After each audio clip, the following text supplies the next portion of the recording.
SSC result 2022, ফলাফল প্রকাশ 28 November 2011।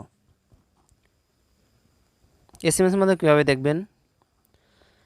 Mobile অপশনে message অপশনে যাবেন, SSC space first 3 letter of your education board name, Dhaka হলে DHA space your 6 digit roll number দিবেন space passing year 2022 and then send to 16222।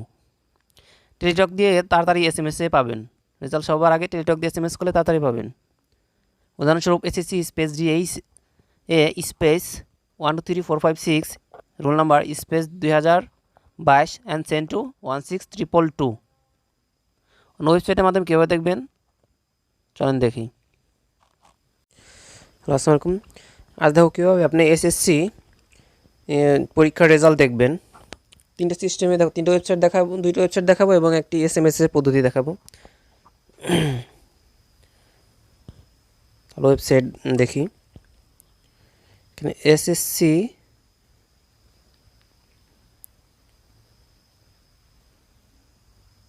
Result 2022 লিখে search করলেই আপনি গুগলে চলে যাবেন। প্রথমে একটি ওয়েবসাইট পাবেন, এডুকেশন বোর্ড রেজাল্টস। এখানে ঢুকবেন। এখানে আপনার এসএসসি সিলেক্ট করবেন, এখানে আপনার ইয়ার সিলেক্ট করবেন। এখানে 22 এখনও আসেনি, এখানে 22 সিলেক্ট করবেন।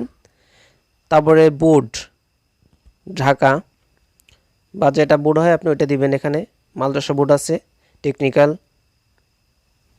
তারপরে রোল নাম্বার দিবেন, তারপরে রেজিস্ট্রেশন নাম্বার দিবেন।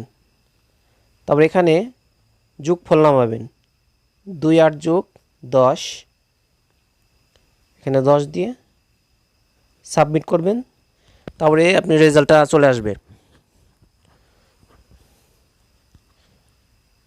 তারপর আরেকটি ওয়েবসাইট আছে, ওখানে আপনি রেজিস্ট্রেশন নাম্বার লাগবে না, সরাসরি দেখতে পারবেন রোল নাম্বার দিয়ে।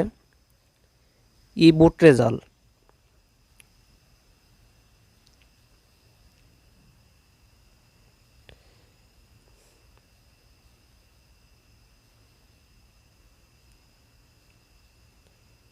ই বোর্ড রেজাল্ট লিখে সার্চ দিলে আপনি প্রথমে একটা ওয়েবসাইট পাবেন, web base result publication system for education boards. এখানে যাবেন। এখানে যাওয়ার পরে চয়েস অন, আপনি পরীক্ষাটা সিলেক্ট করবেন। এসএসসি দাখিল ইকুইপমেন্ট এটা সিলেক্ট করবেন।